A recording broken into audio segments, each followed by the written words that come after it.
The late afternoon sun spilled molten gold across the ocean horizon, the kind of light that made the world look softer, kinder, almost unreal. But for Ethan Carver, billionaire CEO of one of the fastest growing tech empires in America, the world had felt anything but kind for a very long time. That day, his private jet had landed on the small coastal airstrip right on schedule. His team had arranged every detail down to the temperature in the limousine waiting for him. Everything was calculated, everything controlled, or so he thought. He slid into the back seat, adjusting his tie, preparing to call his assistant for the next round of board updates. But before he could even open his mouth, a small, trembling hand shot up from beside him. Fingers pressed firmly against his lips. Wide, frightened eyes stared into his, a depth of fear that froze him in place. "Shut up," the little girl whispered. But it wasn't the command that stunned him.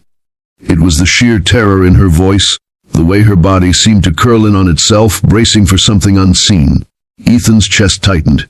He had faced mergers worth billions, courtroom battles, and hostile investors, but in that moment he felt powerless. Something was very, very wrong. Before we go deeper into this story, if you believe in kindness, in second chances, and in the power of human connection, please take a moment to like this video, share it with someone who needs hope today, and subscribe to Kindness Corner.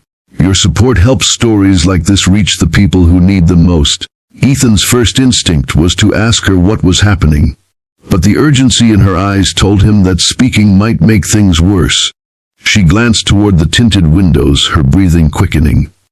He noticed she couldn't have been more than 8 years old, dressed in a faded white dress that looked like it had been slept in for days.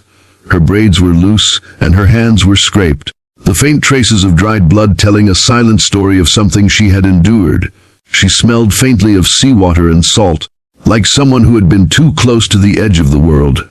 The car door slammed shut, and the driver, a man Ethan had never seen before, gave a quick nod through the mirror. That was when Ethan realized something chilling. This wasn't his usual chauffeur. He had been so used to a life of efficiency and security that he hadn't even checked before getting in. Now, trapped with a terrified child and a stranger at the wheel, his heart began to race in a way it hadn't in years. The little girl's hand pressed harder against his mouth, urging him to stay silent. He could feel her trembling. She wasn't playing a game. She was protecting him, or maybe herself. The road curved along the coastline, the blue of the ocean stretching endlessly to the left. But as Ethan watched the driver's eyes in the mirror, he felt something coiled in the air between them. There was a purpose to this ride, one Ethan hadn't agreed to. And sitting beside him, the girl's shoulders were drawn tight, her eyes darting to every passing shadow as though expecting one of them to come alive and strike. Over the next few minutes, Ethan learned to speak without words. A gentle hand over hers told her he understood the need for silence. A slow nod reassured her he wasn't going to betray her trust. But inside, his mind was a storm.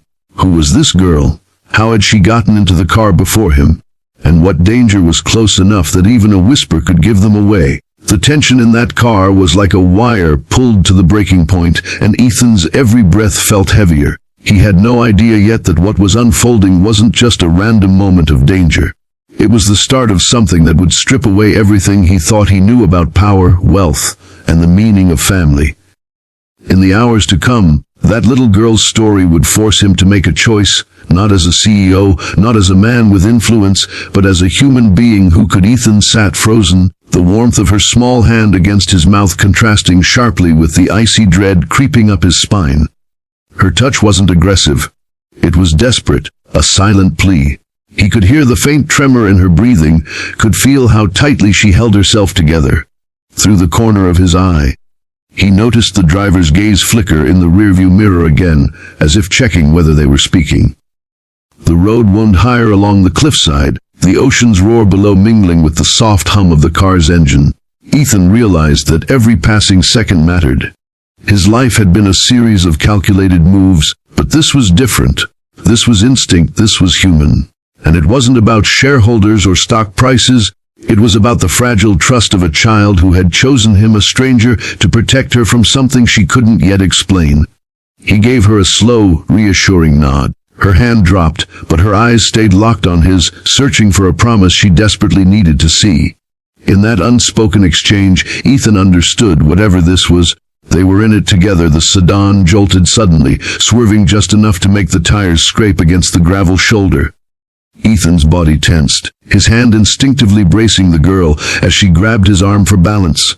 The driver's posture had changed. He was leaning forward slightly, gripping the wheel harder, eyes fixed on the narrowing cliff road ahead. But there was something else. His jaw moved, lips whispering into a small earpiece that Ethan hadn't noticed before. The air inside the car felt heavier now, each breath thick with the scent of salt and heated leather.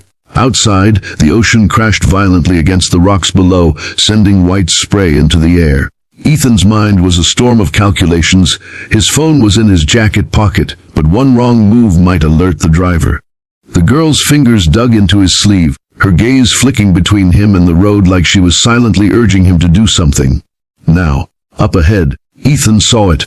A sharp curve where the cliff wall pressed close on one side and the drop to the ocean yawned wide on the other. If he was going to make a move, it had to be there. There would be no second chance. Now, either look. The car approached the curve, the road tightening like a noose. Ethan's pulse hammered in his ears, matching the rhythm of the waves smashing the cliffs below. He loosened his seatbelt without drawing attention, his other hand brushing the girl's. A silent signal. She understood instantly, her grip tightening around his arm. The driver downshifted, the low growl of the engine echoing in the confined space between the cliff and the drop. That was Ethan's moment. With one sharp motion, he yanked the door handle and shoved it open against the rush of coastal wind. The driver shouted something, but Ethan didn't hear. He was already pulling the girl toward him, lifting her small frame as the tires skidded dangerously close to the cliff's edge. They jumped.